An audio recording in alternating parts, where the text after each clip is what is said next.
welcome back to another video from McLeod Studio. So in today's video we're going to be looking at this Primaris Space Marine from McFarlane Toys. It stands about 8 inches high. This thing is massive when you put it up in comparison to a normal Space Marine. So the model itself is made out of high density plastic and comes complete with the bolt gun, the backpack and everything you see there. It's enough to make a fully equipped Space Marine with the bolt gun itself. It's a pretty standard action figure for anybody who's collected them before, but from a modeler's perspective, what's really unique about this is obviously the grey plastic. So it's going to mean that you'll be going to be able to paint this however you want, which is what intrigued me. So it's fully posable. I mean, it follows the standard protocol for, you know, any action figure.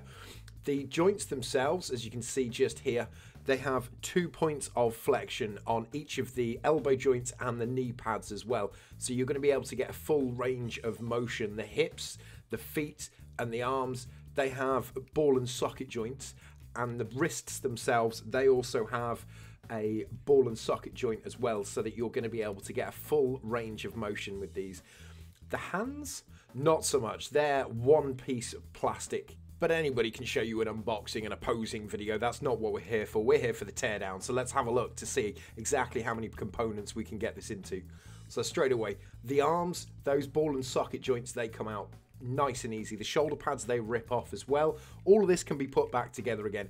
In terms of the waist joint, this is a little bit more difficult to get into, but we eventually managed it. You can see there a nice big ball and socket joint as well.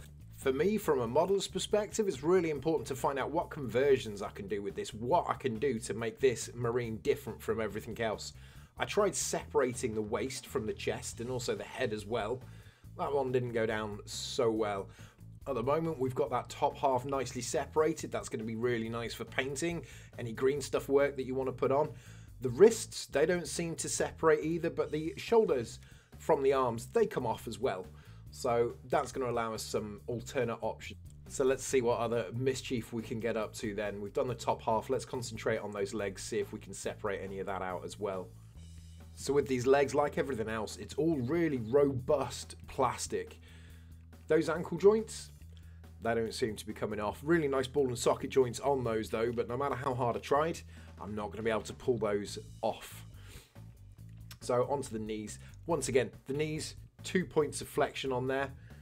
The hip joints themselves, you can see in there, nice ball and socket joint, but I don't think I'm going to be able to get that out without completely breaking the model. This top half, however, his belt and accessories, I should be able to get that off. Let's just try these knees once more. They're put in with 2 pinned sockets on each point of flexion.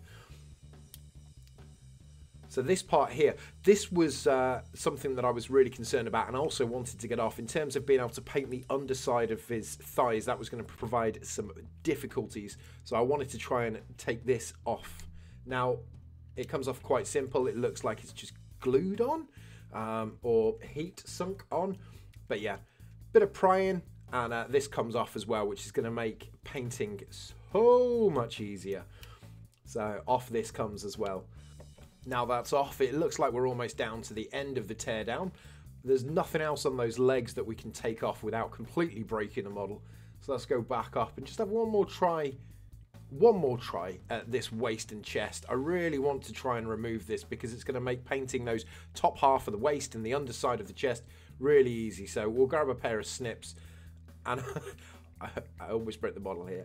I'm going to try really hard to bend it out, but what I end up doing is not taking it out, but bending the plastic instead. So don't do that. You can see the ball and socket joint there, which is what is holding it in place and holding the head as well. That head moves really nicely, but I don't think that's coming off either without breaking the model. I mean, you probably could do it if you were to take a knife and completely break this down into its separate components, cutting out the front of the chest, the back of the chest, and all the rest of it. But in terms of the breakdown, I think we're pretty much done there. That looks to be as far as we can get everything in. So let's try putting it back together again. It's all well and good breaking the model down, but unless you can put it back together again, it's all for naught. So, waist first. Ball and socket joint. It's a really big ball and socket joint. It does marry up, but it was really hard to get in. That's what she said. Right, let's speed this up and we'll get it all back together again a quick time. So if you do like what we're doing here, I'd also like to just remind you gently to like and subscribe, turn on those bell notifications so you don't miss another video from FrogLane Studio. I'm trying to grow the channel, so any help is much appreciated. So overall, what do I think about the model? I think it's a really good model, to be fair. Grey plastic, hard plastic, so it's not floppy and wobbly. It is slightly malleable, but I mean, that's okay. The ball and socket joints themselves, as you can see here, leave a little to be desired, but from a modelling perspective, I'm imagining this next to the resin cast figure. And the fact that you can pose this in any shape or place that you want is brilliant, in my personal opinion. So what I think I'm going to do is find the pose that I want, and then super glue the joints together, and then from there go in with green stuff and a modeling knife and start to add in the detail that wasn't there before. But you can pose this guy in absolutely any position you want. The hands leave a little bit to be desired because you can't change them, and they're just a little bit too fiddly that I wouldn't want to chop them off and then start pinning them back together again and losing some of that realism and the dimensions there.